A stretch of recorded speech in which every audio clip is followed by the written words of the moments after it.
जय हिंद दोस्तों, welcome to ज्योतिर्मय। आज हम स्वागत करेंगे दुर्दाना जी का, यास्मीन जी का, जुनैद भाई का, जावेद भाई का।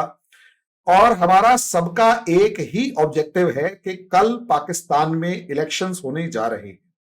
अब इलेक्शंस एक ऐसे माहौल में होने जा रहे हैं जहां एक तरफ बड़े लेवल पर वायलेंस हो रही है। लगातार अगर हम एक हफ्ता देखें तो उसके अंदर वायलेंस की जो खबरें हैं, आज जैसे 2 बॉम्ब ब्लास्ट हो चुके थे, अभी खबर एक आई कि तीसरा भी हो चुका है। 27 के अलग अलग फिगर्स आ रहे हैं, 27, 28, 29। बाद वाले बॉम्ब ब्लास्ट में एक और एक्सपायर हो गया, तो उसके बाद काफी फिगर ज्यादा बढ़ रही है। अब यही चीज हमारी आज के डिस्कशन का जो ऑब्जेक्टिव है वो यही है कि हम इस पूरे के पूरे मसले को किस तरीके से देखें कि अल्टीमेटली पाकिस्तान के अंदर वायलेंस और इलेक्शन, इसे कॉम्प्रिहेंसिव वे में अगर देखा जाए तो कहीं ना कहीं एक सेक्शन पॉसिबली इलेक्शन से नाराज है, या फिर वो पार्ट ऑफ सिस्टम नहीं है, या फिर वो जो भी एक एफर्ट इलेक्शन का होता है उसे डिरेल करना चाहता है। मामला क्या है? तो दुर्दाना जी, आपसे शुरू करना चाहेंगे कि अल्टीमेटली ये है क्या, और वायलेंस हो क्यों रही है, वो भी इलेक्शन के टाइम पे, जबकि यही एक ऐसा क्रिटिकल टाइम होता है जबकि आपके यहां पर किसी भी देश में एक डेमोक्रेटिक सिस्टम में पीसफुल इलेक्शंस की हम एक्सपेक्टेशन करते हैं। Yes ma'am. जी, thank you very much Harimohan साहब, आपका बुलाने का अपने चैनल पे। असल में आपने जो बात की कि हमारी पिछली दफ़ा भी ये गुफ्तगू इस पे हुई थी कि ये रीजन ऐसा है, बाज़ औक़ात इलेक्टोरल वायलेंस कब एम्बेडेड होते हैं, कई दफ़ा हो जाते हैं। लेकिन पाकिस्तान की सिचुएशन थोड़ी मुख्तलिफ है। अ, यहाँ ऐसा कुछ नहीं है कि कोई इंटरनल लोग हैं जो नहीं चाहते कि इलेक्शन ना हो, मेरा नहीं ख़्याल है। लेकिन कुछ वॉइसेस जो आई थी जिन्होंने चाहा था कि इलेक्शन डिले हो जाएँ, आपको याद होगा कि 2 रेज़ोल्यूशंस पास हुई थी। रेज़ोल्यूशन पास तो नहीं हुई थी, वो खुद ही एक कोरम भी पूरा नहीं था, कुछ सेनेटर्स ने मिलकर जो है वो फ्लोट किया और उसको पास भी कर दिया। और वो इसी में था कि जी इलेक्शंस डिले हो जाए। और फिर हमारे यहाँ एक मौलाना फजलुर रहमान साहब हैं जमात उलमा इस्लाम के, उनका जो फैक्शन है वो भी नहीं चाहता था कि इलेक्शन हो। उसकी वजह यही थी जो हो रहा है। वो कहते थे कि वायलेंस बहुत ज़्यादा होगा, लॉ एंड ऑर्डर की सिचुएशन बहुत बुरी है, तो इसलिए अभी इलेक्शन नहीं होने चाहिए। और फिर मौसम भी वो कह रहे थे कि बहुत सारे फैक्टर्स थे जो मिलके वो, लेकिन ये क्या गारंटी थी कि जी डाउन द लाइन जून में होते, जुलाई में होते, मई में होते तो ये सब कुछ ना होता। ऑब्वियसली ये रियलिटीज़ देखकर फिर फैसला यही किया गया एडमिनिस्ट्रेशन ने कि इलेक्शन होने चाहिए। लेकिन ये जो वायलेंस है, ये कोई, इसको मैं नहीं समझती कि ये, हाँ, ठीक है, इस वक़्त हो ये रहा है कि आज भी जो जो बम फटे हैं या जो कुछ भी हुआ है, वो जो पार्टीज़ थी उनके कैंप्स पे हुआ है। एक इंडिपेंडेंट है कैंडिडेट, उसके कैंप पे हुआ है। इस तरह से वो, और ये पिछले कोई 1 डेढ़ महीने से इसी तरह हो रहा है कि जो पॉलिटिकल पार्टीज़ के कैंप्स लगे हुए हैं, वहाँ जाकर वो हैंड ग्रेनेड से या मुख्तलिफ चीज़ों से जो है वो ये हमला करते हैं।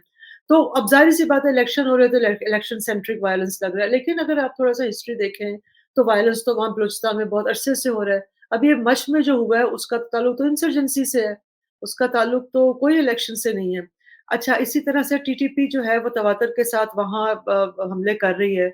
वहाँ उन्होंने चित्राल में भी किया, उन्होंने मियांवाली में भी किया, उन्होंने बहुत सारी जगहों पर किया। अब अब जो मेरे पास जो मतलब खबर समझ लें या जो इन्फॉर्मेशन है, हुआ ये था कि जब मौलाना फजलुर रहमान आपको पता होगा अफ़गानिस्तान गए थे उनसे रिक्वेस्ट करने कि भई हमारी कम से कम इलेक्शन होने दें।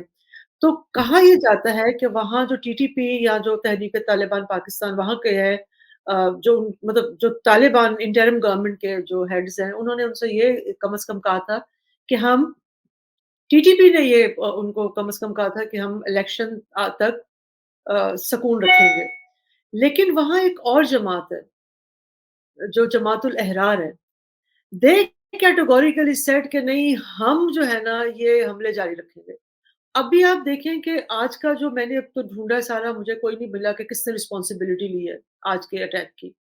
तो ये तमाम चीज़ें, मैं ये कहना चाह रही हूँ कि ये वाली जो इस वक़्त पाकिस्तान में टेररिज़्म है, इसका कोई बिल्कुल ताल्लुक इलेक्शन से नहीं है, कि इलेक्शन को सैबोटाज करने के लिए नहीं है। ये वैसे ही पाकिस्तान को सैबोटाज करने के लिए है, और ये कंटिन्यूटी है जो होता चला आ रहा है। और election is a good opportunity to create more mess, तो उसको इस्तेमाल कर रहे हैं। जुनैद भाई, आपसे पूछना चाहूंगा कि ये जिस तरीके से मैडम ने बताया कि पहले तो मुझे इसी चीज के ऊपर ऑब्जेक्शन आ रहा है थोड़ा सा, कि पहली बात, मौलाना साहब तालिबान या अफगानिस्तान गए ही क्यों ये रिक्वेस्ट करने के लिए कि भैया मेरे घर में इलेक्शन है, या मेरे घर में, भाई इलेक्शन इज लाइक मैरिज, मेरे घर में शादी है, तू बीच में लड़ाई मत करियो। सीधी सी बात ये है, वो होते कौन है मेरे घर के बीच में इंटरफियर करने वाले? पहली बात तो मुझे इसी में ऑब्जेक्शन है, हालांकि मैं इसमें दोबारा आऊंगा आपके पास। दूसरी चीज, जो आपने कहा कि दूसरा ऑर्गेनाइजेशन कह रहा है नहीं तो हम तो होने ही नहीं देंगे, तो इसके मतलब तो आप ये कह रहे हैं कि पूरे के पूरे घर के अंदर एक शादी ब्याह का माहौल है और वो पूरा डिपेंड कर रहा है पड़ोसी के ऊपर, और पड़ोसी से हाथ जोड़े जा रहे हैं कि भाई प्लीज शादी हो जाने दे। तो कहीं ना कहीं एक मतलब अलग ही लेवल का माहौल नजर आ रहा है यहाँ तो। खैर जुनैद भाई आप बताइए कि आप इस पूरे मसले पे मैडम ने जो कहा वो उसको आप किस तरीके से देखते हैं? देखिए सर, हमें आज के टाइम में पता है कि इलेक्शन फ्री एंड फेयर तो नहीं हो रहे, और इससे बेहतर ये होता है कि नवाज शरीफ को सिंध नदी में डुबकी लगा के निकाल देते और घोषित कर देते कि कल से ये आपके प्राइम मिनिस्टर होंगे, तो ये वायलेंस भी देखने को नहीं मिलता और इतना खर्चा भी नहीं होता।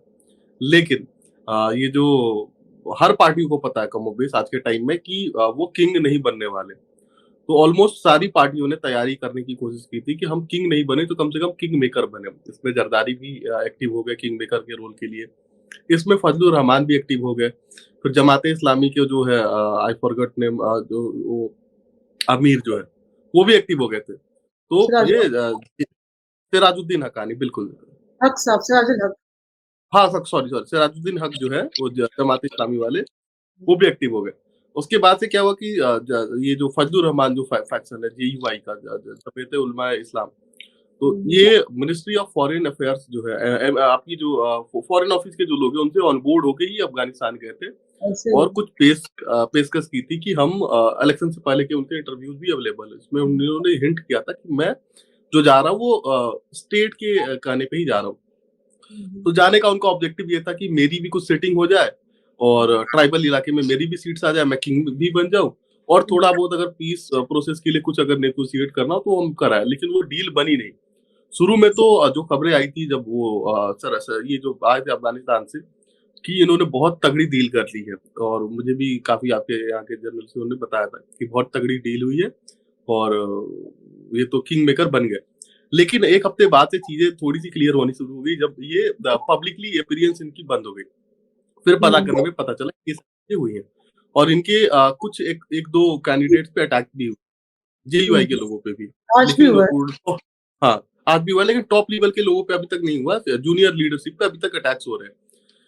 तो ये जो ऑब्जेक्टिव्स थे अफगानिस्तान जाने के वो फुलफिल नहीं हुए, और बीच में इन्होंने सगुफा छोड़ा था कि औरतों को इलेक्शन नहीं लड़ना चाहिए। वो बेसिकली यही था कि वो तालिबान को मैसेज कन्वे करना चाहते थे कि हम आपसे अलग नहीं है, आपके ही बराबर है, आप हमें रिकॉग्नाइज करें और आप हमें वोट दिया। लेकिन आज की जो तालिबान रेजिम है वो पीटीआई को सपोर्ट करना चाहती है ट्राइबल इलाके में। ठीक है, मैं इलेक्शन का एडवांस में बता दूं इससे पहले कि आप क्वेश्चन पूछे, क्लियर मेजोरिटी किसी को नहीं आने वाली है। किंग्स जो पार्टी बनी है जिसमें लोग हैं, और इवन जो पीटीआई के जो काफी सारे लोग हैं जो इंडिपेंडेंट लड़े, वो सारे धीरे धीरे इस गवर्नमेंट में आ जाएंगे और कैसे भी जोड़ तोड़ के एक सरकार बना ली जाएगी, 130 का मैंडेट पूरा करके सरकार बना ली जाएगी। ठीक है, इसमें अभी के लिए फिलहाल पीपीपी को अवॉइड किया जाएगा, लेकिन वो कोशिश जरदारी करते रहेंगे कि कैसे भी वो सरकार में शामिल हो, और इसमें जेयूआई भी कोशिश करेगी। हाँ, लेकिन एक और इंटरेस्टिंग चीज होगी कि इस्लामिस्ट पार्टियां जिसमें कि आपके जो टीएलपी है, इवन हाफिज सईद के फैक्शंस के करीब 10-12 लोग इलेक्शन लड़े, उसमें एक दो सीटें वो जीत जाएंगे, और जेयूआई के लोग। तो आने वाले इलेक्शन में आपको इस तरह के जो चरमपंथी जो संगठन है, कलादम तंजीम है, इनसे जुड़े लोग आपको सेनेट में देखने को मिलेंगे। तो यास्मीन जी आपसे एक क्वेश्चन, जैसे जुनैद भाई ने बता दिया, एक प्रिडिक्शन टाइप का दे दिया कि मोटे मोटे तौर पे ये चीजें होंगी, लेकिन एज एन इंडियन इस साइड खड़े होकर जब हम देखते हैं कि यार वहां एक जो सबसे पॉपुलर लीडर है उसको उठा के जेल में डाल रखा है, अब उसकी शादी के नाम के ऊपर भी एक मुकदमा चला रखा है, और पता नहीं कौन कौन से ऐसे मुकदमे हैं जो चला रखे हैं। मैंने एक जगह पढ़ा था कि 150 के करीब मुकदमे दायर है इमरान खान के ऊपर। 200 एफआईआर है। 50 कब हो गए? सॉरी मैं कम था। 200 एफआईआर है। सॉरी मैं यानी मैं कम बता रहा था, वो जरूरत से ज्यादा हो गई। तो ये वीडियो जाए और 50 पता ना चले कि आ जाए। पॉसिबल हो सकता है। तो हम्म, ऐसी सिचुएशन में यार हम तो इंडिया के इलेक्शंस को देख रहे हैं कि यहां कोई किसी के काबू में नहीं आ रहा, सब आराम से करे जा रहे हैं, बस वर्बली तो हम कर रहे हैं, लेकिन ये जो माहौल है उसमें जो हो रहा है वो बड़ा एक डरा देने वाला है। यास्मीन जी, आप इस सिचुएशन को कैसे देखते हैं? जी, बहुत शुक्रिया सर आपने इस टॉपिक पे बात करने के लिए बुलाया क्योंकि अभी मैंने 1 दिन पहले ही हाँ, हमारे चैनल पर इस पर बात की। मेजर जनरल अश्विनी सर उसमें जुड़े थे और उन्होंने बहुत ही क्रिस्टल क्लियर हमें बताया कि पाकिस्तान में एक्चुअली चल क्या रहा है। अब उसमें अगर मैं अपना विश्लेषण भी जोड़ लूँ, जैसे कि अभी जुनैद भाई ने ज़िक्र किया जो फतवे की बात थी, इस पे भी हम जुनैद भाई के साथ प्रोग्राम कर चुके हैं और हमने उसमें बड़ी डिटेल में बात की थी। ये कोहिस्तान खैबर पख्तूनख्वा वहाँ पे फतवा लगाया गया था और वो जो लेडीज़ थी वो इमरान खान साहब की पार्टी की थी। तो यहाँ तो ये बात साफ दिखती है कि आप अगर कैंपेनिंग करेंगी, चुनाव लड़ेंगी तो उसमें फतवा है और वो तालिबान को साधने की सारी बातें होती हैं। भारत के नज़रिए से भी उस पर आऊँगी, लेकिन उससे पहले एक बात मैं कहूँ, ये शौक बहराइच साहब का जो शेर है ना, बर्बाद गुलिस्ता करने को बस एक ही उल्लू काफ़ी था, हर शाख पे उल्लू बैठे हैं, अंजामे गुलिस्ता क्या होगा? पाकिस्तान के लिए अगर हम सबसे पहले सोचें ना कि ये एक डेमोक्रेटिक स्टेट है, क्या वाक़ई वहाँ पर सब कुछ एक डेमोक्रेटिक नज़रिए से होता है? क्या वहाँ पे लोकतंत्र है? ये सबसे बड़ा सवाल है। भारत के साथ तो फिर यहाँ तुलना करना ही बेकार हो जाता है। यहाँ इलेक्शन होते हैं और हम देखते भी हैं, उसपे कितना शोर मच जाता है। ईवीएम जहाँ पर जो जीत गया, तो वो चुप हो जाता है, जो जहाँ नहीं जीता तो वो कहता है ईवीएम में धांधली हो गई। ये भारत का हम बता रहे हैं, कितना लोग नज़र रखते हैं क्योंकि यहाँ पर लोकतंत्र है, लोगों का तंत्र है। लोग अपनी आवाज़ रखना और सवाल करना जानते हैं। सीसीटीवी कैमराज़ यहाँ यूँ ही नहीं लगे होते हैं। ज़रा-सी धांधली हो, दुनिया में शोर मच जाता है। पाकिस्तान में ऐसी चीज़ें नहीं होती हैं। पाकिस्तान का सबसे बड़ा मसला ये है कि यहाँ पर अगर नॉन पार्लियामेंट तरीके से पाकिस्तान में शायद कुछ बेहतरी आ जाए तो आ सकती है। पार्लियामेंट्री तरीके से मुझे तो दूर-दूर तक नहीं लगता पाकिस्तान में कोई बेहतरी, कोई वो इनका एक क्या होता है तब्दीली तब्दीली जैसा कुछ इनके यहाँ तथाकथित तब्दीली आ जाए, सो कॉल्ड तब्दीली हमें नज़र नहीं आती। अब इमरान खान साहब की आपने बात की कि बड़ा ही पॉपुलर लीडर है, जेल में है, इतने उनके ऊपर केसेस लग गए हैं और 50 केस हमारे प्रोग्राम के तहत हमें पता चला उसमें ऐड आ गए, जैसे कि मैम ने बताया। अभी और पता नहीं हमारा प्रोग्राम जब तक ये पब्लिश होगा और कितने केसेस उन पर ऐड हो जाएँगे, हमें कुछ नहीं पता क्योंकि पाकिस्तान एक कॉम्प्लेक्स नेबर है, हमें नहीं मालूम होता है उनके यहाँ क्या हो जाता है। और इसकी वजह यही है कि पाकिस्तान के जो कोर इश्यूज़ हैं, वो उस पर वर्क ही नहीं कर रहे हैं। पाकिस्तान में इलेक्शन के जो मेन मुद्दे हैं, नवाज़ शरीफ साहब का मैं सुन रही थी, तो पहले तो उन्होंने कुछ दिन पहले ये कहा था कि अपने हमसायों के साथ हम बिगाड़ कर नहीं चल सकते। अच्छा यहाँ पर जुनैद भाई ज़रा गौर कीजिएगा, ये हम लोग बात कर रहे हैं, लेकिन यहाँ पर स्टार्टिंग में हमें एक किस तरह का पेज देखने को मिल रहा है। मगर पाकिस्तान के जो आर्मी चीफ है, वो क्या कहते हैं 3-4 दिन पहले कि भारत के साथ मफ़ाहमत, सुलह किसी भी तरह से नहीं हो सकती। मतलब वो एक क्लियर हिंट दे रहे हैं कि हम तो अपनी गद्दी, अपने ये झूठे तमगे बचाए रखने के लिए हर मुमकिन कोशिश करेंगे। लेकिन दूसरी तरफ नवाज़ शरीफ साहब कह रहे हैं कि हम जो है आकर अपनी पॉलिसीज़ में इस तरह का रखेंगे, जो हमारे हमसाए हैं, हम उनसे अच्छी बनाकर रखेंगे। तो यहाँ पर थोड़ा-सा देखने को मिल रहा है। अब सबसे बड़ी बात ये आती है कि जिस मुल्क को बने हुए 70-75 सालों में वहाँ पे 32 साल मिलिट्री रूल में रहा हो, जहाँ पर आर्मी शासन करती हो, जहाँ आर्मी कहे बगैर पत्ता नहीं हिल सकता, तो वहाँ पर कैसे साफ-सुथरी इलेक्शन की उम्मीद कर रहे हैं? हमारा डिस्कशन तो फिर वहाँ बेमानी हो जाता है ना। हम इलेक्शन दुनिया में कितनी मुल्कों में इस साल इलेक्शन होने हैं 2024 में, लेकिन अगर हम पाकिस्तान की बात करें, अपने आप में वाहिद एक ऐसा मुल्क है ना, जिसके एग्ज़ाम्पल किसी भी जगह नहीं मिलते। तो वो मैंने कहा ना बर्बाद-ए-गुलिस्ताँ करने को बस एक ही उल्लू काफ़ी होता है, लेकिन यहाँ हर शाख पे उल्लू बैठे हैं, तो पता नहीं बर्बाद इनका अंजाम-ए-गुलिस्ताँ क्या होगा? आगे आने वाला रिज़ल्ट हम देखेंगे। भारत के साथ भैया भारत की तो बिल्कुल एकदम क्लियर पॉलिसी हो चुकी है। भारत को किसी तरह से आप छेड़ो मत, आप चाहे कितना नाम लेते रहो, टारगेट किलिंग हो रही है, भारत उसका ज़िम्मेदार है, बलूचिस्तान प्रोटेस्ट हो रहा है, भारत उसका ज़िम्मेदार है, खैबर पख्तूनख्वा में कुछ हो गया, भारत उसका ज़िम्मेदार है। अरे भैया इनकी साँस भी ले रहा है, तो ये ऑक्सीजन कहाँ से आ रही है? भारत इसका ज़िम्मेदार है। ओहो! वरना हवा-पानी बंद हो जाएगा भारत की तरफ से। तो इस चीज़ों में ना क्लियर दिखता है कि अगर आप साफ भारत के साथ नहीं चलेंगे, तो भारत अपनी नीति और निर्माण में लगा हुआ है, पाकिस्तान में अपोज़िट है। आज मैं देख रही थी कि हमारे यहाँ कॉम्पिटिटिव कोऑपरेटिव फेडरेशन की बात हो रही थी, फेडरलिज्म की बात हो रही थी कि बड़े ही सहयोगी प्रतिस्पर्धा होनी चाहिए स्टेट्स के बीच में। पाकिस्तान में इस तरह के कोई टर्म हमें इलेक्शन में दिखते ही नहीं हैं। हमें मालूम ही नहीं है इनकी एक्चुअली पॉलिसीज़ क्या हैं। और इमरान खान साहब की जो इतनी पॉपुलैरिटी है ना, हम लोग उसके उसमें क्यों नहीं जाते, उसकी जड़ में क्यों नहीं जाते कि ये इतनी पॉपुलैरिटी क्यों है? क्या सिर्फ़ इसलिए कि वो एक क्रिकेटर थे, उसके बाद वो एक पॉलिटिशियन हो गए? नहीं, वो जिन इस्लामिक पार्टीज को जैसे मैं उसमें एक नाम देख रही थी, जामियात इस्लामी और क्या है वो जुनैद भाई, उसका नाम आप लेते हैं, तहरीक लब्बैक, काफी इसका सुनते हैं, वो उन पार्टीज को खुला समर्थन देते हैं। अब आप देखिए पॉलिटिक्स और रिलीजन यहाँ पर मिक्स है। आप जिन पॉलिटिकल पार्टीज को जब समर्थन वो दे रहे हैं सरकार उन्हीं में पर आए तब उन्होंने सपोर्ट देना बंद कर दिया। सरकार में आने से पहले वो खुल के सपोर्ट करते थे। खुलकर सपोर्ट करते थे। तो इससे पब्लिक में क्या विचार बना कि भई ये तो, और फिर आप जब यूनाइटेड नेशंस में एड्रेस कर रहे हैं तो आप तस्बीह लेकर एड्रेस कर रहे हैं, तो इन चीज़ों से ना इम्पैक्ट पड़ता है। जो अवाम होती है, जो वोट करने जा रही है, जो कि इंटरेस्टेड नहीं दिख रही है क्योंकि उनको पता है कि इलेक्शन का रिजल्ट क्या होने वाला है। अच्छा ये भी हो सकता है कि तो या तो गठबंधन की सरकार बन जाए यहाँ पर, बिलावल भुट्टो साहब जो हैं वो अपना सिंध से पंजाब की तरफ कूच कर गए तो उनको लग रहा है ये, क्योंकि इनके यहाँ जो 141 सीट्स हैं वो पंजाब की होती है ना, if I am not wrong तो 141 सीट्स ही रहती हैं। और कहा जाता है कि अगर जिसकी पंजाब पे हुकूमत है उसकी पूरे पाकिस्तान पे हुकूमत है।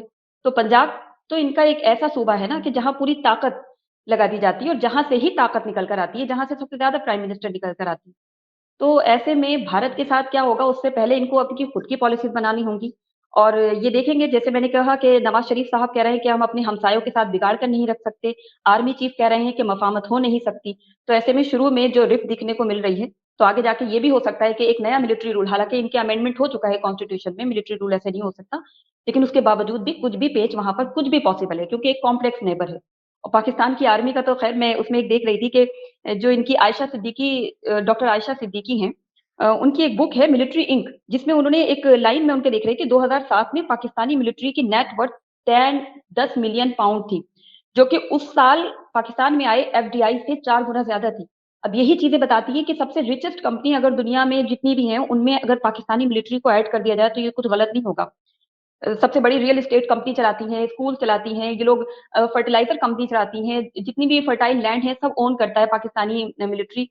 तो ऐसे में क्या उम्मीद की जा सकती है कि जहाँ पर कोई डेमोक्रेटिक रूल्स हैं ही नहीं, कोई पार्लियामेंट्री रूल नहीं है, कोई फॉरेन पॉलिसी नहीं है, कोई डोमेस्टिक पॉलिसी नहीं है, धार्मिक रिलीजियस, और ऊपर से उसमें देखिए हाफिज सईद, एक एक टेररिस्ट को, उसके खानदान को, उसके दामाद को, उसके बेटे को, सबको खुली छूट है कि भैया आओ और इलेक्शन में पार्टिसिपेट करो। पार्टीज का नाम बदल दो लेकिन अपने इरादे वही रखो। तो जहाँ पे इस तरह की चीजें चलती हैं ना, वहाँ हम तब्दीली पाकिस्तान के अकॉर्डिंग उसकी हम उम्मीद नहीं कर सकते। बाकी आगे आने वाला भविष्य बताएगा। पाकिस्तान में एक रात में कुछ भी हो सकता है। पाकिस्तान को हम प्रेडिक्ट करना अपने आप में मुझे अतिशयोक्ति लगता है, क्योंकि यहाँ कुछ भी हो सकता है। जी। दुर्दाना जी, मैं चाहूंगा अभी आप इनका जवाब दें। और मैं पहले ही कह चुका था, यास्मीन जी तीखा बोलती हैं। नहीं अच्छी बात है। सीधा बोलती हूँ, तीखा कहा था, सीधा तो था, कड़वा सच नहीं था। नहीं, जो भी है ठीक है। मैं भी इनके बोलने की जो शैली है ना, कला तरीका, मैं भी चाहता हूँ इस बिल्कुल स्ट्रेट फॉरवर्ड वे में बोला जाए, और ऐसा जो बिल्कुल सीधा स्ट्रेट फॉरवर्ड। ठीक है जावेद जी, आप जावेद जी के बाद आप तीनों के जो जो पॉइंट्स हैं उनके आप जवाब दीजिएगा।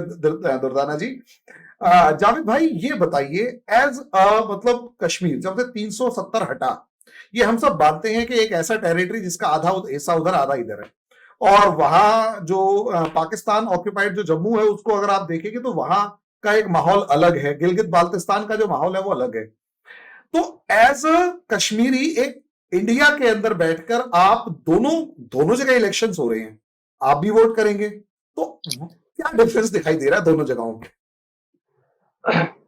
देखिए सर, आपका बहुत बहुत शुक्रिया मुझे अपने चैनल पे बुलाने के लिए। सबसे पहले जो है, कल 141 मिलियन जो पाकिस्तानीज हैं वो अपना वोट देने के लिए जाएंगे, और उसमें वायलेंस हो ना हो ये तो हम, मतलब मैंने तो बचपन से ही देखा है। और कल जो है 12th उनका जनरल असेंबली होगा एंड 12th इलेक्शन है। और कभी ये बात भी है कि कभी कोई इलेक्शन में जो भी पार्टी आई है टेन्योर पूरा किया ही नहीं है, तो ऐसा लगता है कि कोई मैनिफेस्टो ही नहीं रहा है कभी कोई ऐसा। जब मैं इकोनॉमिक्स को स्टडी करता हूँ और फिर मैं ये चीज सोचता हूँ कि मुझे लगता है जो रिसेंटली हमारे जम्मू एंड कश्मीर पर जो 14 बिलियन का बजट, जो इंटर्म बजट पास हुआ, वो शायद पाकिस्तान के 3-4 शहरों को भी अगर आप मिलाएंगे, शायद मेरे ख्याल में, जो एनालिस्ट्स कहते हैं, मैंने रिसेंटली जो है यूएस बेस्ड एक वाशिंगटन बेस्ड फाइनेंशियल इंस्टीट्यूट है, उनका एक रिसर्च था कि जो जम्मू कश्मीर पे बजट जाता है इंडियन गवर्नमेंट की तरफ से, वो पाकिस्तान के 5-6 शहरों को भी मिलाए तब भी वो बजट उन पे नहीं जाता है, मतलब उतना। और हमारे यहाँ पे, हमारे जम्मू एंड कश्मीर पर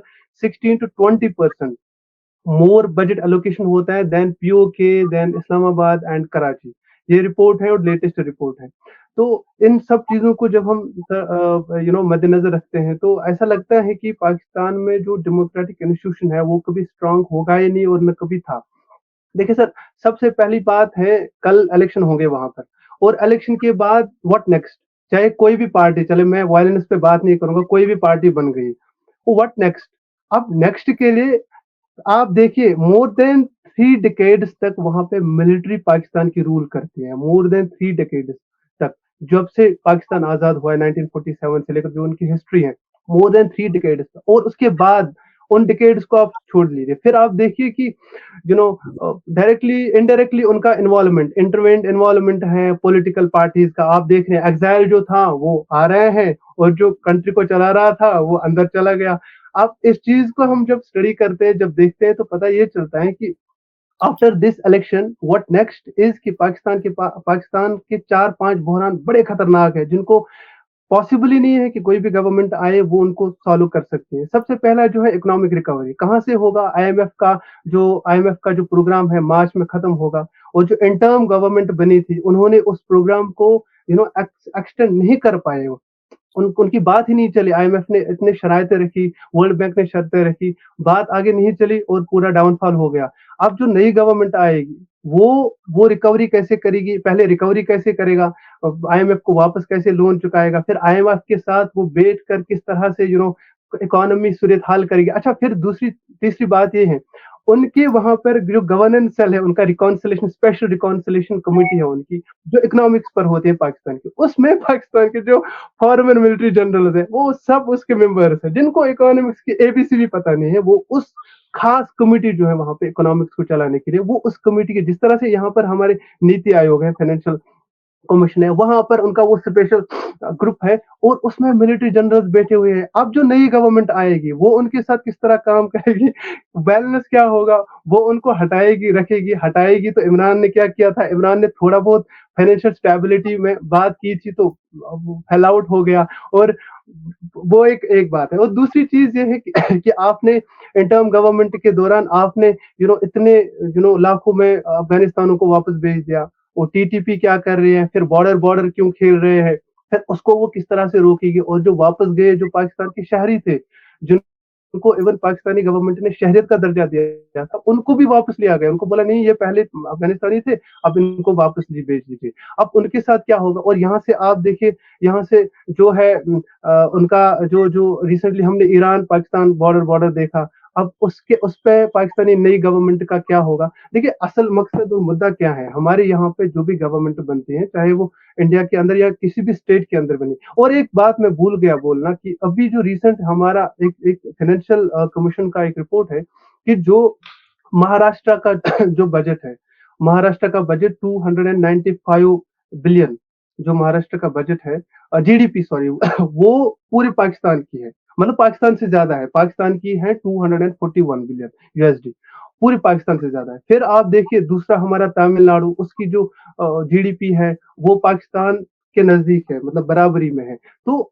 इस बीच की इस तरह की कंट्री, जिनका न कोई विजन है, और आप इलेक्शन करते भी हैं, तो उसके बाद क्या करेंगे आप? कोई मैनिफेस्टो ही नहीं है किसी भी। अच्छा, आप पॉलिटिकल पार्टीज के में इतने स्टेटमेंट्स उठा के ले रहा था, खाली कश्मीर कश्मीर कश्मीर खेल रहे हैं, विजन ही नहीं है। हमारे यहाँ पर देखिए, गवर्नमेंट का विजन था, जम्मू एंड कश्मीर एब्रोगेशन से पहले, एब्रोगेशन के बाद जो ही गवर्नमेंट बनी, चाहे वो किसी की भी गवर्नमेंट सरकार हमारे यहाँ बनी, बीजेपी की बनी, उनका एक विजन था, 370 को अप्रूव करते हैं, उसके बाद क्या होगा? रीऑर्गेनाइजेशन होगा। रीऑर्गेनाइजेशन में क्या होगा? स्टेट होगा, यूनियन टेरिटरी होगी, लद्दाख को कैसे अलग किया जाएगा, जम्मू कश्मीर को कैसे अलग रखा जाएगा, और फिर इंफ्रास्ट्रक्चर डेवलपमेंट कैसे होगा, डेमोक्रेटिक इंस्टीट्यूशन को स्ट्रॉन्ग कैसे किया जाएगा।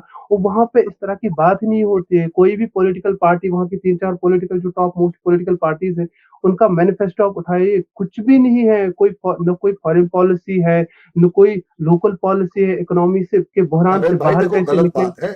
बिलावल भुट्टो जी ने अभी कहा है कि कश्मीर वापस लेके रहेंगे।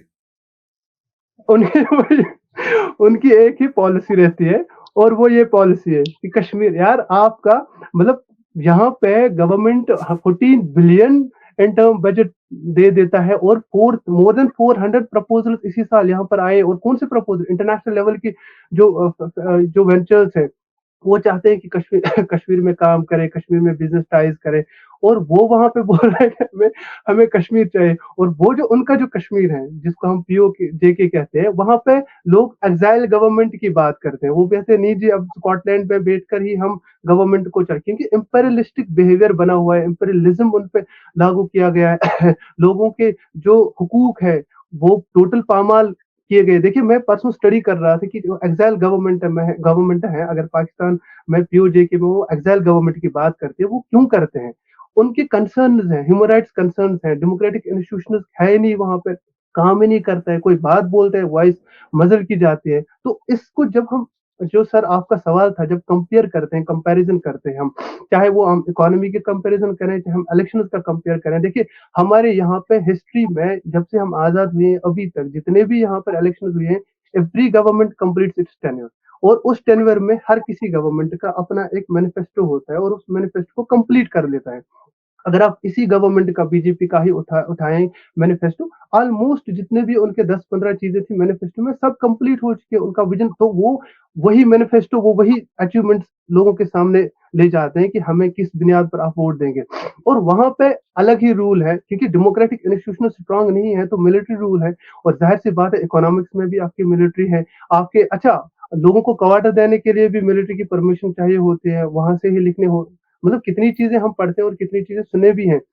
और वो ऐसा लगता है कि वो कंट्री मिलिट्री के ही अंदर था और मिलिट्री एस्टेब्लिशमेंट ही वहां पे काम करे। अब ये जो बहरान है वहां पर जो इकोनॉमिक रिकवरी का सबसे बड़ा बहरान है, फिर आपका आपके नेबरिंग जो कंट्रीज अफगानिस्तान का बड़ा चैलेंज है, फिर आपने उनके जो अपने सिटीजन को वो सिटीज जो वहां पे काम करते थे उनको निकाल फेंका, फिर आपका टीटीपी, फिर बलूचिस्तान कितने बहरानों से लड़ेगा। ये this is just mimicry on on on democracy. Democracy का नाम ही नहीं है।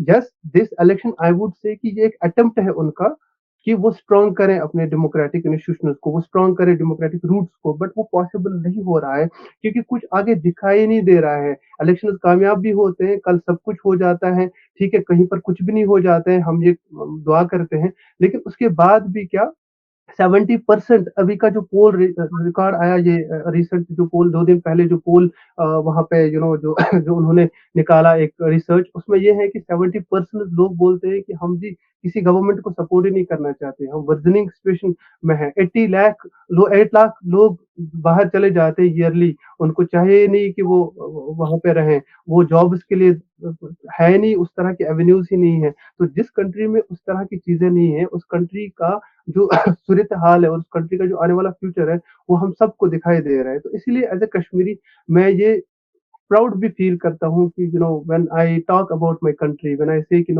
We in India believe in the democratic institution. तो हमारे यहाँ पे कोई सिलेक्शन नहीं होती है, इलेक्शन होता है, फौज का मिलिट्री का इंटरफेरेंस नहीं होता है, न कभी हुआ था। और कश्मीर में भी आप देखिए पंचायत राज एक्ट है, पंचायत इलेक्शन होते हैं, डीडीसी डिस्ट्रिक्ट डेवलपमेंट काउंसिल बनते हैं, इलेक्शन होते हैं, ब्लॉक डेवलपमेंट काउंसिल बनते हैं, इलेक्शन होते हैं, अभी एमएलए के इलेक्शन होंगे, बिल्कुल इलेक्शन होगा, फेयर इलेक्शन होगा, उसके बाद पार्लियामेंट इलेक्शन होगा। तो सब डेमोक्रेटिक इंस्टीट्यूशन जो है वो स्ट्रांगली वर्क करते हैं और वही डेमोक्रेटिक इंस्टीट्यूशन फिर इंफ्रास्ट्रक्चर से लेकर जितनी भी चीजें वो स्ट्रांग करते हैं। तो दैट इज द रीजन कि Kashmir is now better and it is better even than Switzerland. Not की लैंड्स के ब्यूटी में ही, आप इंफ्रास्ट्रक्चर देखिए अब यहाँ पे कितना 4-5 सालों से यहाँ पे इंफ्रास्ट्रक्चर यार कितना बड़ा हुआ है। लेकिन जावेद भाई हमारे ऊपर तो आरोप लगते हैं कि वहां पर हमने डिक्टेटरशिप ऐसे इस्टेब्लिश कर रखी है कि वहां तो लोगों के हकूक जो हैं वो सारे खत्म हो चुके हैं और आर्मी आपको घरों में घुस घुस के मारती है पकड़ के और क्या कहते हैं इलेक्शंस तो होते ही नहीं है वहां पे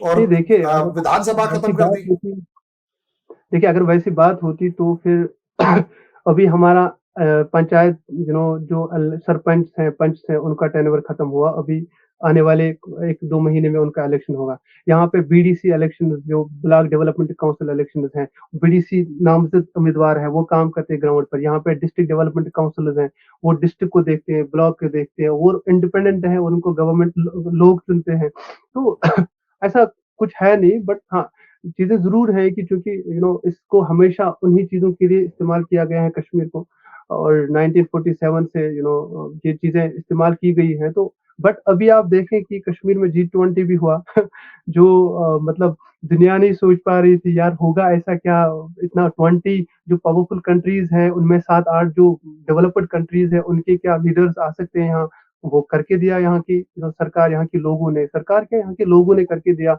और लोगों ने ही पार्टिसिपेशन किया उसमें। और फिर आप देखें कश्मीर कहाँ-कहाँ रिप्रेजेंट नहीं करता है। हमारा अभी जो है रोड एंड कनेक्टिविटी में कश्मीर का जो गवर्नेंस है कश्मीर का वो कंट्री में टॉप कर रहा है रोड एंड कनेक्टिविटी में। हमारे हॉस्पिटल्स में जो डॉक्टर्स हैं वो कंट्री के मेट्रोपॉलिटन सिटीज से भी बेहतर है। और हमारे यहाँ पे all India institute of medical science के 2-3 ब्रांचेस हैं जो दुनिया के 7-8 बड़े-बड़े टॉप इंस्टीट्यूट्स में माने जाते हैं। हमारे यहाँ पर इंडियन इंस्टीट्यूट ऑफ टेक्नोलॉजी है जिनका एशिया में 3rd-4th रैंक है। हमारे यहाँ पे नेशनल इंस्टीट्यूट ऑफ टेक्नोलॉजीज है और यहाँ पे जो फोर्सेस हैं वो मिलकर लॉ एंड ऑर्डर के लिए काम करते हैं।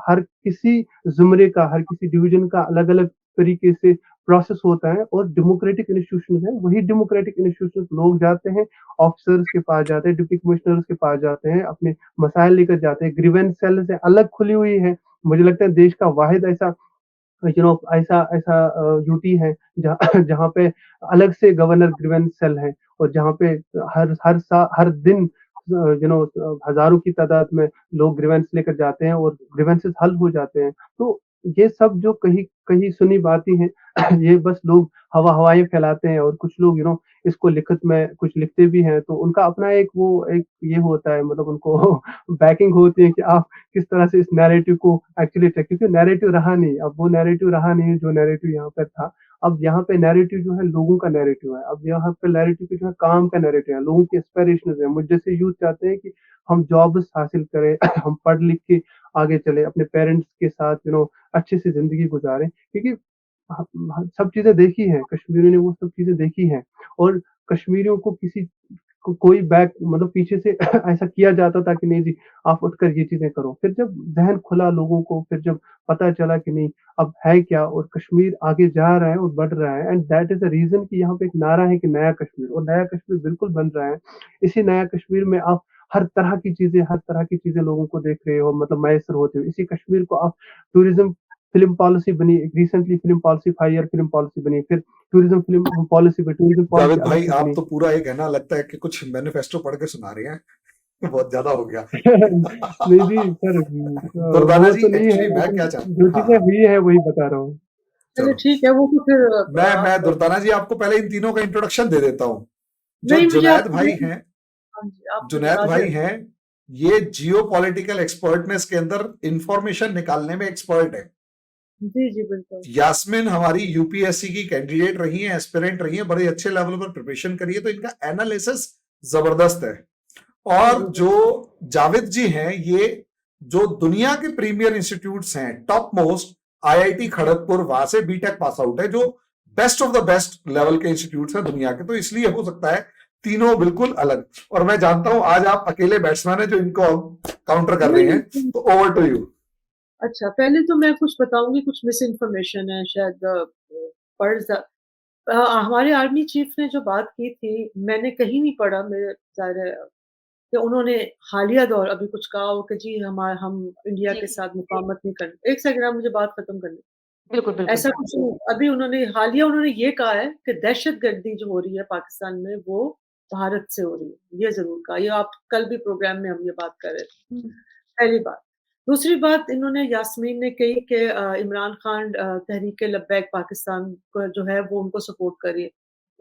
इमरान खान ने अपनी हुकूमत में तहरीक-ए-लब्बैक पाकिस्तान के ऊपर अटैक करवाया था, जो कि बहुत गलत था और बैन उसका 1 सेकंड, उसका खमियाज़ा उन्हें भुगतना पड़ा। क्योंकि उन्होंने वो गलत थे या सही थे, हम लोग उस डिबेट में नहीं जाएँगे, मेरा अपना ओपिनियन हो सकता है।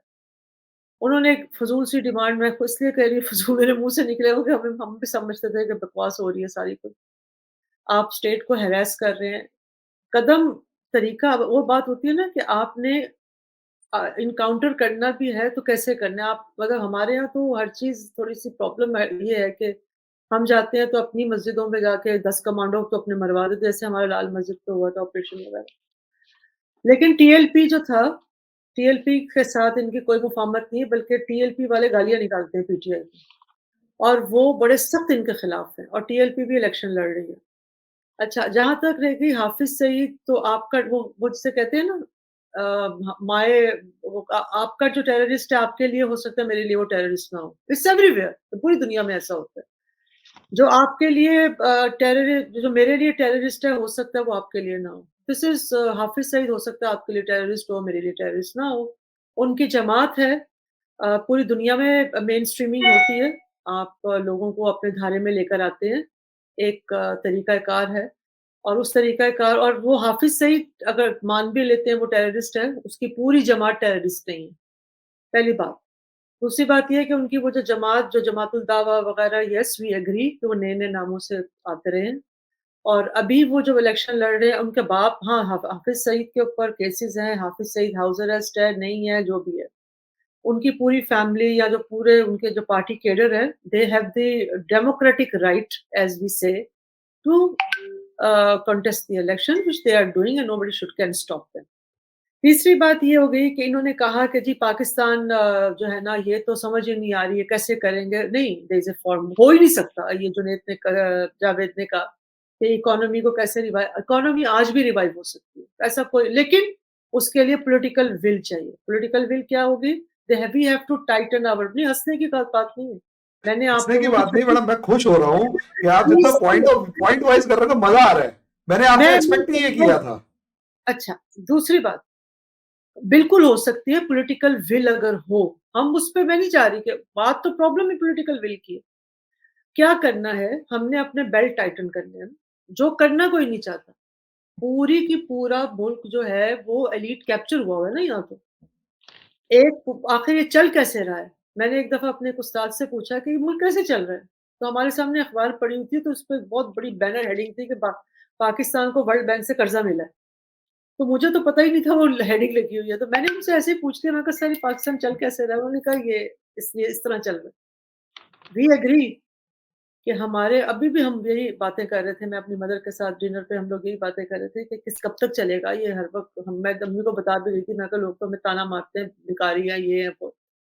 बिल्कुल आप ये बातें सारी सही हैं, लेकिन ये कहना कि इसका कोई वे आउट नहीं है, ये आज फैसला कर लें ना कि हमने अपने ये शान-ओ-शौकत, ये नखरे, ये महलों में रहना, ये इतनी-इतनी मर्सिडीज़ बेंज रखना और अवाम को चूस कर ये इतना बड़ा इतने-इतने हमारे जो पेंशन का फंड है, दुनिया में कोई बेवकूफ़ ही होगा जो इतना पैसा पेंशन पे देगा।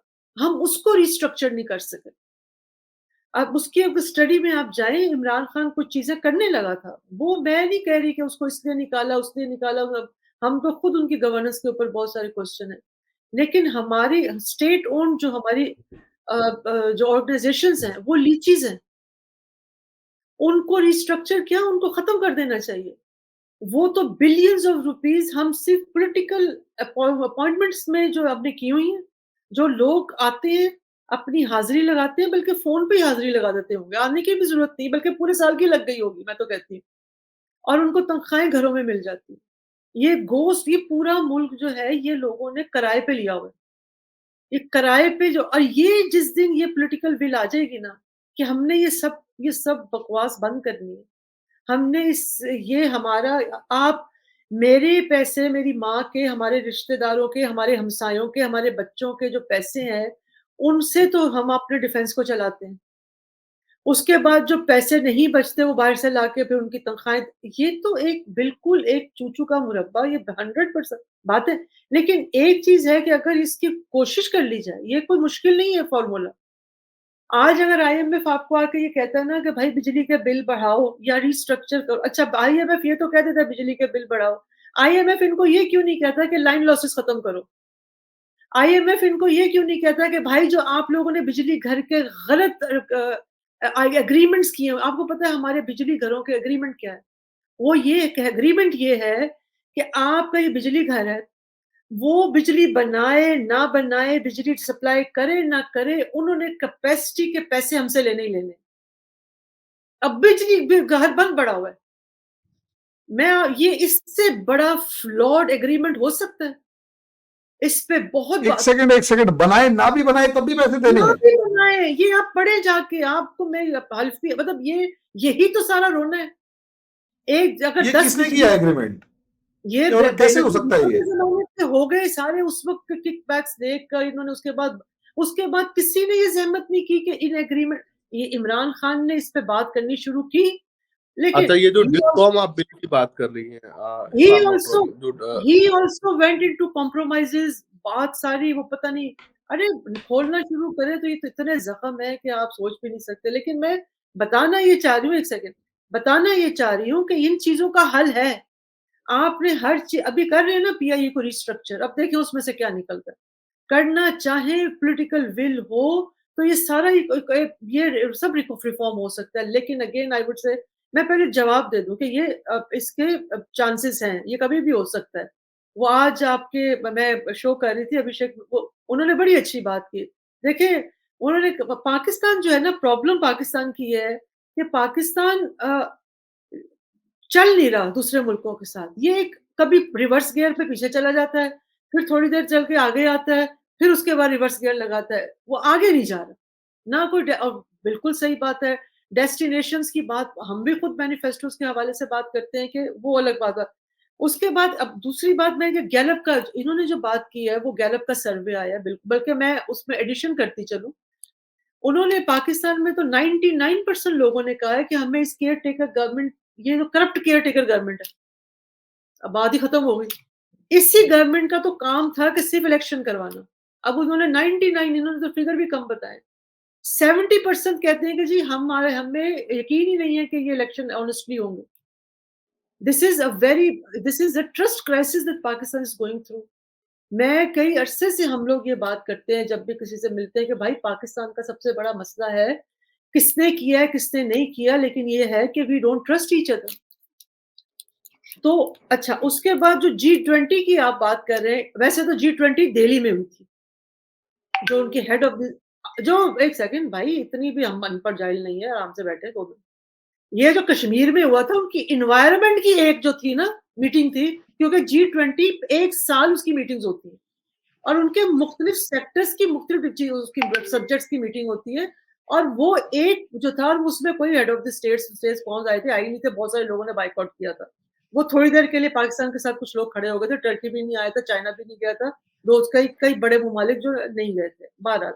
लेकिन ये इसका मतलब ये नहीं है कि मैं कोई डाउनग्रेड कर रही हूँ। It was a very big achievement for India to even hold that conference.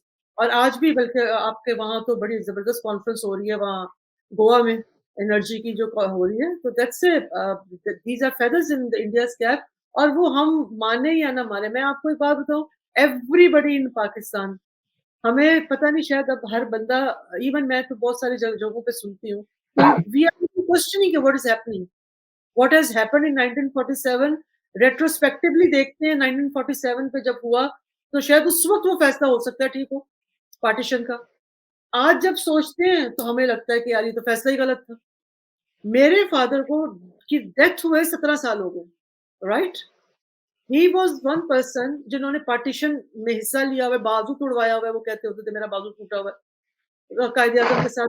He was very young then.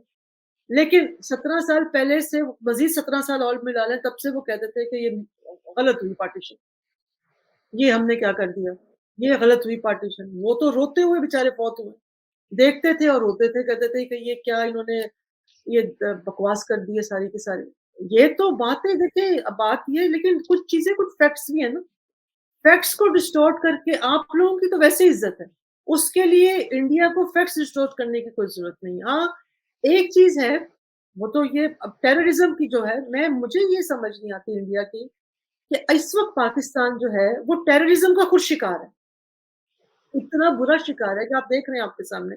मैं अगेन कहूंगी इस वक्त जो बलूचिस्तान में हो रहा है या पाकिस्तान के किसी हिस्से में भी अगर होगा, ये कोई this is not exclusive to election, ये तो हो रहा था पहले से भी।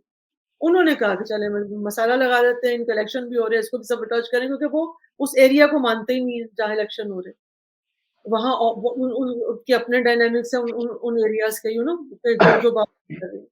तो बात ये है कि ये सारी चीजें अच्छा, इन्होंने बात की कि वो आर्मी हर जगह बैठी होती है, बिल्कुल बैठी होती है, लेकिन ये जो जावेद ने बात की थी ना, वो एक काउंसिल बनाई है और ये पीडीएम हुकूमत का तोहफा है। मुसीबत तो ये है कि हमारी जितनी भी जमातें हैं, इनके अंदर जमहूरियत नहीं है। ठीक है ना? जब आपके अंदर ही जमहूरियत नहीं होगी तो आपने बाहर जमहूरियत कहाँ से लेकर आनी है? यू नो आपके घर के अंदर अगर लोगों का मिजाज लड़ाने वाला होगा, वो बाहर भी जाएंगे तो वो लड़ेंगे, वो हमसायों से भी लड़ेंगे। अच्छा, अब ये है इसको ये इसका जो नाम स्पेशल फैसिलिटेशन इन्वेस्टमेंट काउंसिल, हम्म, राइट? ये फौजी ने बनवाई। अच्छा, अब मुझे नहीं समझ आती, आप एक बना बनाया सिस्टम तोड़ के फिर एक नया सिस्टम बना रहे हैं। आप इससे बड़ा जुल्म कुछ होगा? भाई इमरान खान की हुकूमत चल रही थी, लूली थी, लंगड़ी थी, सिस्टम तो था ना, एक घर तो बना हुआ था ना, 1 साल रह गया था उसके जाने में। आपने वो सारा कुछ तोड़ दिया। आपने आपके लोग यहाँ से भाग गए इन्वेस्टर। इतने मैं खुद जानती हूँ छोटे-छोटे देखिए आजकल लोग स्टार्टअप्स हैं सब। People start from small and then they grow और ये ज़्यादा होता है। एंटरप्रेन्योरशिप इस तरह हो रही है। दुनिया भर में ये मॉडल चल रहा है। बहुत सारे लोग यहाँ आए, सारे काफ़ी मेरे सामने की बात है जो हमारे तो गए ही गए। बहुत सारे जो इन्वेस्टर थे, लेकिन आपने वो पूरा सिस्टम कोलैप्स करके फिर आपने कहा कि जी हमारे सारी एफसी निकालेंगे और उसके बाद आपने उसके अंदर सारे फौजी भर दिए, सारा नेवी भर दिया, सारी पता नहीं एयरफोर्स भर दी और उसके बाद उसके आगे हमारे सारी पॉलिटिकल पार्टीज लेट गई। कसूर तो उनका है। एक तरफ आप कहते हैं मुझे क्यों निकाला, मुझे क्यों निकाला, मुझे क्यों निकाला, मुझे क्यों निकाला। उसके बाद अब आप कह रहे हैं कि जी मुझे लेकर आओ।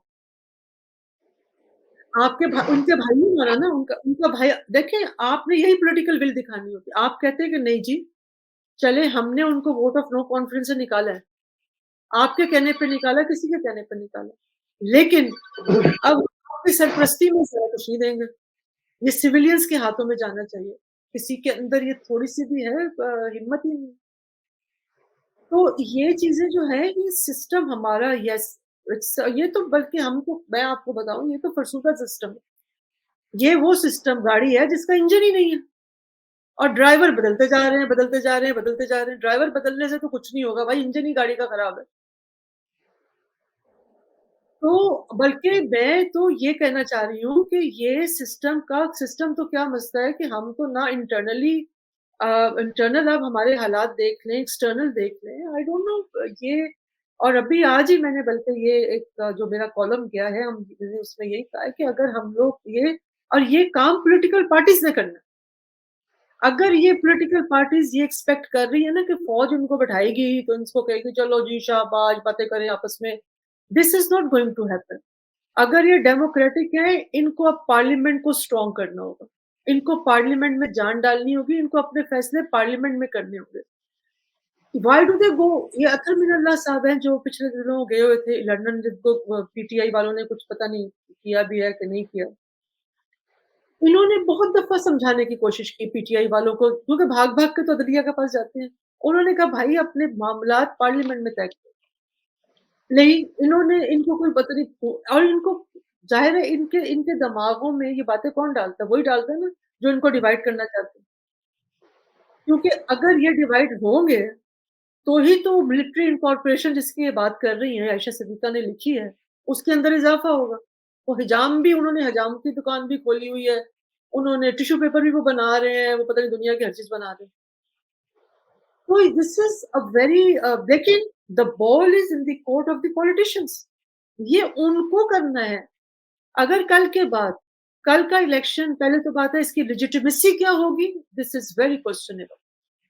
अगर कल लोग नहीं निकलते, दही इलाकों में सबसे ज़्यादा खतरा है।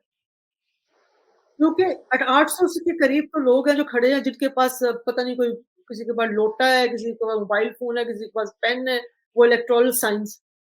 चले जो सिटीज़ हैं वहाँ तो आपको पता चल सकता है, आप स्मार्टफ़ोन है, अवेयरनेस है, आपको पता चल जाएगा कौन-सा बंदा पीटीआई का। दही इलाकों में तो आपको नहीं पता चलेगा ना।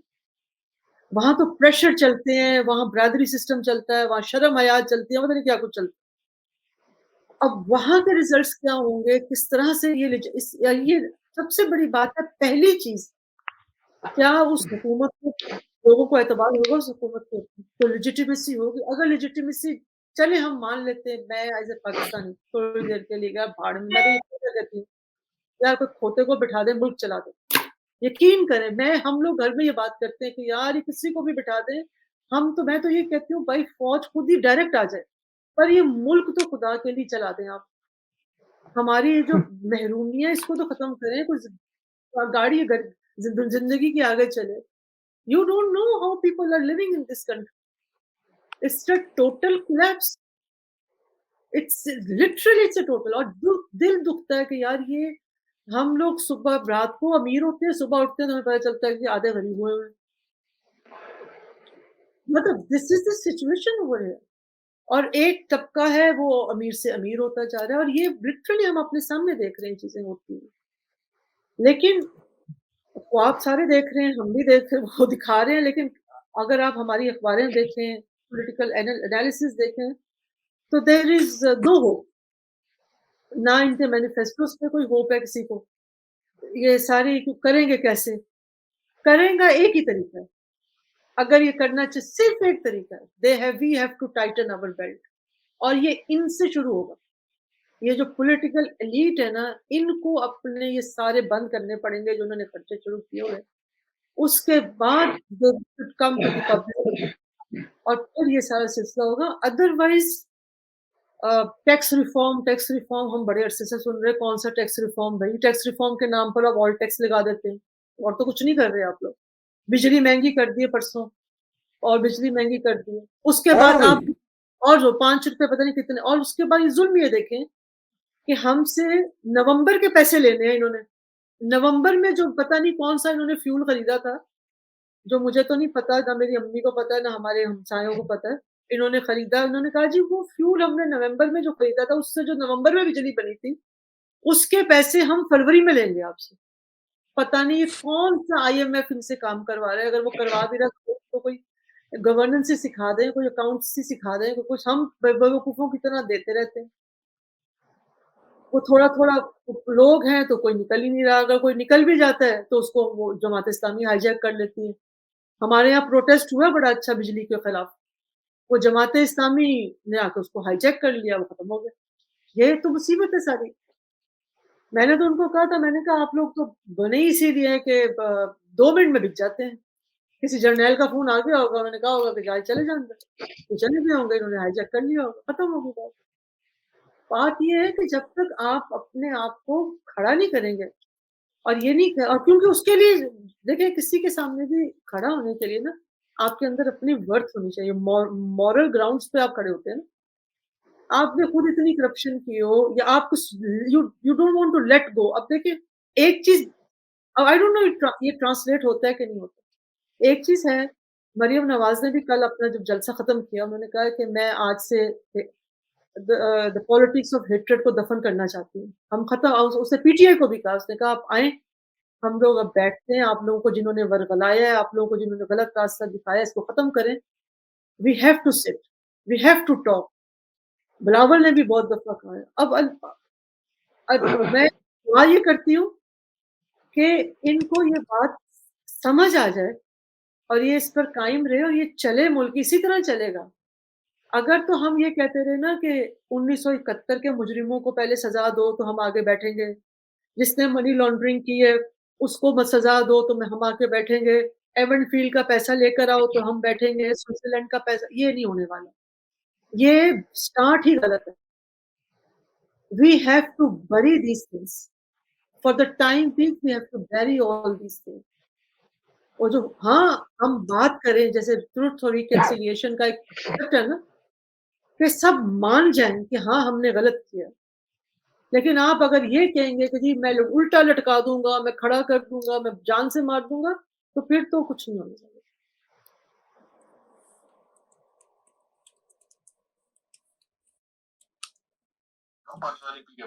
ठीक है, तो इस तरीके से मैडम ने जो बताया, मैं देखिए आज के अपने पैनल से जितना खुश हूं उसका रीजन ये है कि बड़े सफिस्टिकेटेड वे में हम सबने बातचीत करी। कल इलेक्शन है पाकिस्तान में, मैं चाहूंगा एक डिस्कशन हमारा कल भी हो इसी मामले में, क्योंकि हम सब, क्या आप एग्री करते हैं इस चीज में कि कल भी एक और डिस्कशन हो? और आज बिल्कुल वाले सर, जितने सर, सवाल है मैं कल, बस यस क्विक एक रिमार्क सवाल दे दूं। सर मैं क्विक एक रिमार्क सवाल दे दूं। जी मैडम जी आपने विनीत भाई बोले टेररिज्म की बातें की और बोला कि one man terrorist is another man hero, जो कि बहुत फेमस कोट है। तो मैं जानना चाहूंगा कि ऐसा कौन सा टेररिस्ट है भारत का जिसने जो आप या भारत का जो ऐसा कौन सा हीरो है जिसे आप टेररिस्ट मानती हैं, और मैं मेरे लिए जानना इंटरेस्टिंग होगा। दूसरी बात, आपने हाफिज सईद की तंजीम के बारे में बोला कि वो सारे के सारे लोग टेररिस्ट नहीं है। फॉर टाइमिंग मान लेते हैं कि सारे के सारे लोग टेररिस्ट नहीं है, तो उनकी तंजीम क्या करती है, क्यों बैन हुई कालादम तंजीम के लिस्ट में उनका नाम आया, यूएन डेजिग्नेटेड टेररिस्ट लिस्ट में उनका नाम क्यों है, इवन यूएस के जो मोस्ट वांटेड के लिस्ट है उसमें क्यों इनके लोग हैं, क्या जो लोग ज्वाइन किया एलईटी उनको नहीं पता होगा। इसके अलावा अगर जो लोग इलेक्शन लड़े उनके नाम को अगर ध्यान से देखें तो हाफिज तलहा सईद खुद उनके बेटे हैं, और ठीक उनकी एक है, बहुत ये इस तरह तो मोदी को भी एक दफा अमेरिका ने कहा था कि अंदर नहीं आओगे तो वीजा कैंसिल करते हैं, जाओ भाई भाई, ये इस तरह ये बात थी, ऐसे होता है। अब मोदी अच्छा साहब सुन को तो ले, ज्यादा ये अरे नहीं था तो मो- ये लंबा हो मोदी जाएगा, बहुत टाइम मोदी हो गया है। ने कराची अरे में जाके मोदी बम साहब को ब्लास्ट भी नहीं कहा किए था, थे ना। अब ये जो आपके उत्तर प्रदेश के इस वक्त हैं, ये भी 15-14 दिन जेल में रह के आए, वो क्रिमिनल अटेम्प्ट में रह कर आए, ये चीजें हैं। और मोदी साहब को तो यूरोप ने पूरे ने कह दिया था कि ये अंदर ना आना, उसके बाद गले भी लगाया हमने, लिखा था इसके ऊपर बहुत। मैडम, मोदी तो साहब ये ने है कौन कि सा ये कराची में चीजें जो जाके हैं, ब्लास्ट, और ये मोदी चीजें जो साहब है वो, अरे वो ओसामा बिन लादेन को गले लगा लगा कर वाशिंगटन में बुलाकर व्हाइट हाउस पे खाने खिलाए हुए अमेरिका ने, उसके बाद उसी को ये इंटरनेशनल वर्ल्ड जो है ना, ये बड़ा क्रूअल होता है। इंटरनेशनल रिलेशंस जो है, इसीलिए इसको अनार्किक वर्ल्ड कहते हैं, यहाँ कोई रूल्स रेगुलेशन बनाए होते हैं, ये चीजें चलती हैं। देखिए मेरी बात सुनिए, मैं ये नहीं कह रही कि हाफिज सईद ने कुछ किया या नहीं किया, या उस पर इल्जाम नहीं है या नहीं है, मेरे को उसके साथ कोई मैं तो बल्कि उनकी एक दफा मस्जिद में नमाज पढ़ने गई तो मैं डर गई, इतना ज्यादा वहाँ सिक्योरिटी थी, मैंने कहा ये मैं कहाँ आ गई हूँ। तो बहरहाल उनको बहुत ज़्यादा यहाँ पैट्रोनेज दिया जाता है, और उनका हमने उनपे बहुत सारे वो क्वेश्चनेबल चीज़ें हैं, लेकिन ये है कि स्टेट जो है ना वो इस तरह नहीं चलती, स्टेट अपने अपने मुफाद भी देखती होती है ना। वो मैं ये नहीं कह रही कि मुंबई अटैक वगैरह जब उस पे कभी प्रोग्राम करेंगे तो उस पे बात करेंगे, और ना मैं उनको कवर कर रही हूँ। लेकिन बहरहाल ये जो टेरर ये बात आपकी की थी ना कि मेरा हीरो सर तेरा हीरो, कंक्लूजन रिमार्क, वो तो फिर हर जगह पे है। मैं एक कंक्लूजन रिमार्क चलो देना ठीक है, चाहती हूँ यार क्योंकि जी मैम ने आप हो मेरी गए बात, थे। बस इसको खत्म करेंगे, बस एक बात मैं टेररिज्म कहना की जो चाहती हूँ। मैम ने एक बहुत अच्छी बात कही, पॉलिटिकल विल की बात कही, लेकिन मुझे ऐसा लगता है दुर्दाना मैम, पाकिस्तान की जो दुर्दशा है ना, जो इतने खस्ता हालात है, उसकी प्रॉब्लम ही यही है कि हाफिज सईद जैसे लोगों को वहां पे उनके गलत कामों को उसको माना ही नहीं जाता कि उसने कुछ गलत किया है। वो पॉलिटिकल विल से पहले एक इंडिविजुअल विल बहुत जरूरी है, अपनी इस्लाह करनी जरूरी है। और एक बात मैम, मैंने आपकी बात बहुत तसल्ली से सुनी, तो क्योंकि हम ये लास्ट कंक्लूजन पे है तो मेरी बात आप सुन लीजिए। जी जी बिल्कुल बिल्कुल बिल्कुल। जिस दिन हाफिज सईद को पाकिस्तान में आतंकवादी मान लिया, उसी दिन से पाकिस्तान के अच्छे हालात शुरू हो जाएंगे। जब तक टेररिज्म को टेररिज्म नहीं कहेंगे, पाकिस्तान में कोई तब्दीली नहीं आने वाली। गुड टेररिज्म, बैड टेररिज्म, इसमें डिफरेंस करना बंद करेगा। जीरो टॉलरेंस पॉलिसी है, वो एक अलग, बिल्कुल बिल्कुल बिल्कुल। और सर इस पे एक अलग शो रख लीजिएगा, हम खुल के बात करेंगे। एक यूट्यूबर कमा रहे हैं, हाफिज सईद पे लगा चलो एक काम करते हैं, एक काम सर करते एक हैं। पॉइंट और, एक पॉइंट और सर, एक पॉइंट और, उसके बाद आप अपनी बात कह लीजिएगा। मैंने आपकी बात आधे घंटे बड़ी तसल्ली से और बहुत ही तहम्मुल से सुनी है। बस एक पॉइंट, क्योंकि आपने मेरे पॉइंट से ही वो कुछ डिस्टॉर्ट करने की हमें फैक्ट जरूरत नहीं है, जो है वो है। अगर हम उसको नहीं मानेंगे, हम अपने यहाँ भी अपनी गलतियों को मानते हैं। प्राइम मिनिस्टर का यहाँ एक अलग डिस्कशन हो सकता है कि हमारे प्राइम मिनिस्टर नरेंद्र मोदी और हाफिज सईद के बीच में किस तरह से तुलना आप कर रही हैं, वो एक अलग टॉपिक हो सकता है। हम चाहेंगे सर इसको कभी टॉपिक पे रख लें और मैम को जरूर बुलाएं, हम जुनेद भाई, जावेद सर, सब उस पर बात कर लेंगे, वो एक अलग टॉपिक। G20 दिल्ली में हुआ था, उसका हेड मीटिंग, लेकिन 200 जगहों पर पूरे देश में उसमें मीटिंग हुई है। और मैम ने मेरी बात को जो कहा कि मफाहमत की बात आसिम मुनीर साहब ने नहीं कही है, यहाँ पे हमने 5th जनरेशन वॉर जो हमने डिस्कस किया था ना सर, देखिए नजम सेठी साहब चैनल पर बैठकर चीख कर कह रहे हैं, आसिम मुनीर कहते हैं कि मफाहमत नहीं होगी, लेकिन नवाज शरीफ कहते हैं कि हमसायों के साथ मिलकर चलना है। तो मतलब पाकिस्तान की जनता, मैम प्लीज, पाकिस्तान की जनता नजम सेठी को देख रही है और भारत की जनता पाकिस्तानी यूट्यूबर्स को देख रही है। This is called 5th generation warfare. Pakistan की जनता नजम सेठी जैसे लोगों को सुन रही है। इनके यहाँ 24 जनवरी को नेशनल यूथ कॉन्फ्रेंस में इनके आर्मी चीफ ने क्या क्या बोला है, प्लीज मैम उसको सुनिएगा, और उसके बाद हम उस पर एक डिस्कशन जरूर रखेंगे। जहां का जो पॉलिटिकल विल है, उससे पहले अपनी इस्लाह करनी जरूरी है। इंडिविजुअल विल बहुत इंपॉर्टेंट है, पहले उसको संभाले। आतंकवादी को आतंकवादी कहे, आतंक को आतंक कहे, उसी दिन पाकिस्तान के अच्छे हालात शुरू हो जाएंगे। ये लिख कर देती हूँ मैं आपको। जब तक terrorism, good terrorism, bad terrorism, whatever ये सब चलता रहेगा, पाकिस्तान में कुछ नहीं संभलने वाला है। ये डिस्कशन आगे भी होते रहेंगे, 70 साल होते रहेंगे, 700 साल होते रहेंगे, पता नहीं दुनिया कब तक है, तब तक होते रहेंगे। तो ये एक कॉम्प्लेक्स लेबर है। पॉलिसीज के साथ साथ नीति के साथ नीति बहुत जरूरी है, नियत बहुत जरूरी है, नियत साफ होनी बहुत जरूरी है, जो कि हर बंदे को करनी होगी, चाहे वो ज़ॉम्बी अवाम हो, चाहे वो पॉलिटिकल इनका पूरा और ये पावर शेयरिंग जो चल रहा है ना, पैसे और पावर का गेम, यही पाकिस्तान को बर्बाद कर रहा है। ऐसे इलेक्शन पे 100 प्रोग्राम कर सकते हैं और सर हम जरूर बात करेंगे और हाफिज सईद पे तो खुल के बात करेंगे।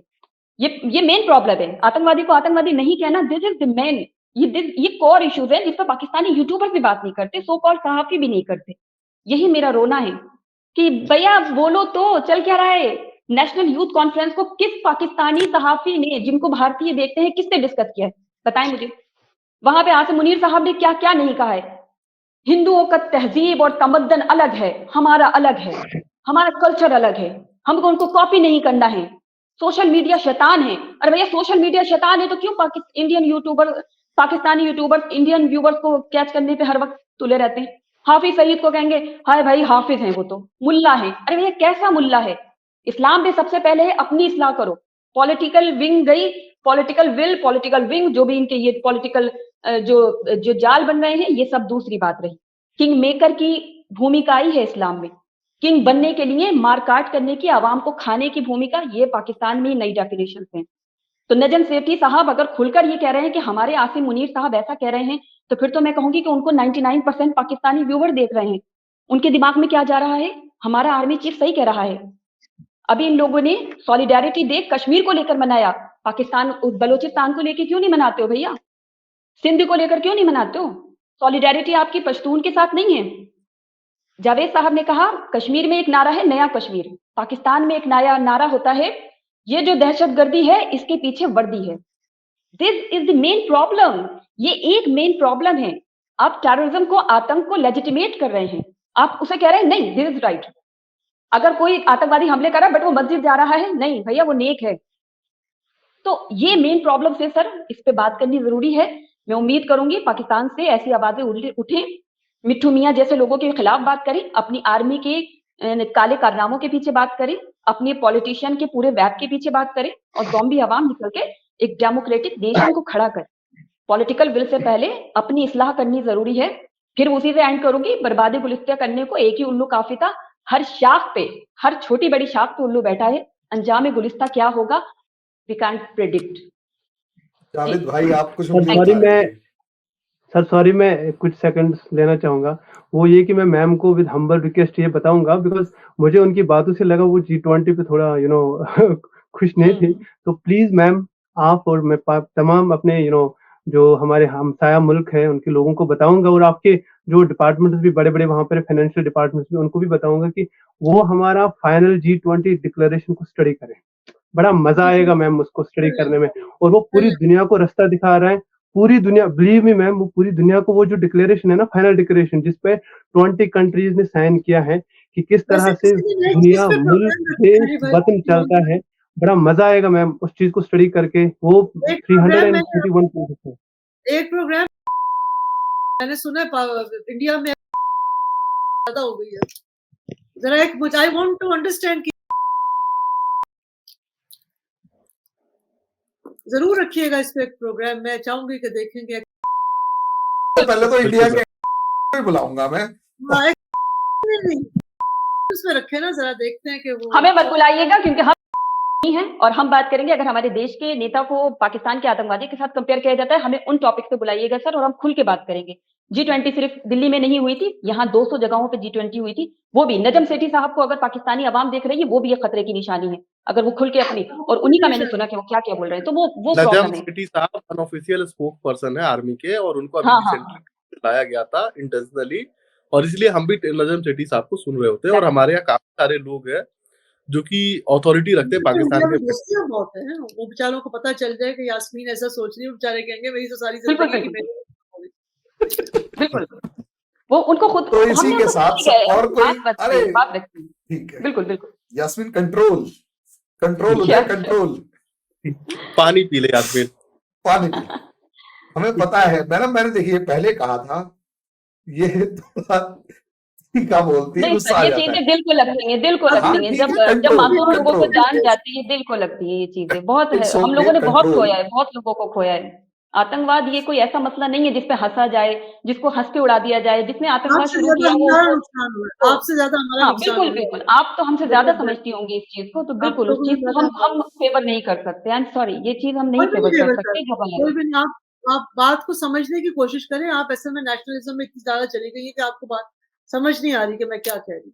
यहाँ आपको अब सब ऐसे मैं मिलेंगे, मैं अब नेशनलिस्ट बैठ के मिलेंगे। आप साथ आपने वो टॉपिक रखा है, हमें समझ आ गया आपने क्यों कहा है, लेकिन सर को ही बुलाना पड़ेगा। तो फिर वो एक टॉपिक अलग हो गया ना। नरेंद्र इसीलिए मोदी मैंने जी का कहा अगर बात उसके रखनी है तो लिए उनके लिए हमें बुलाना होगा। जी। उसके लिए वो बुलाना होगा, और वो बाकायदा आपको उनसे जो क्वेश्चंस करने होंगे मैडम, वो सारे कर लेंगे, कोई ऐसी प्रॉब्लम नहीं है। एक नहीं 4 बैठे होंगे, और मैं एक काम करूंगा, मैं साइड में वहां से निकल लूंगा, क्योंकि मैं होस्ट भी नहीं करने वाला वहां पे। आप अपना डिस्कस कर ले। चलिए तो अब आज इस सेशन को हम यहाँ रखेंगे, और जुनैद भाई, दुर्दाना जी, यास्मीन जी, जावेद भाई, सबका बहुत बहुत शुक्रिया। एक अच्छा खासा आप लोगों ने टाइम दिया, और मजे की बात यह है, बड़ी मजेदार डिबेट थी। मैं फ्रेंकली बता रहा हूं, मेरे को एक बड़ा अच्छा एक माहौल मिलना चाहिए, जो मतलब डीप एनालिसिस कर रहे हो। बेशक अपनी अपनी बात देखिए, मैं तारीफ यास्मीन की भी करूंगा कि एक मतलब लॉयलिटी भरी पड़ी है, तो ऑब्वियस सी बात है, गुस्सा आ गया। दुर्दाना जी की भी तारीफ करूंगा कि उन्होंने जिस खूबसूरती के साथ डिफेंड किया है, या कोशिश की है एटलीस्ट, तो वो बहुत अच्छी है। जुनैद भाई तुम तो एक्सपर्ट हो, हम जानते हैं। और जावेद जी जो है, जिस तरीके से उन्होंने कश्मीर की पिक्चर रखी, फैक्ट्स, बिल्कुल।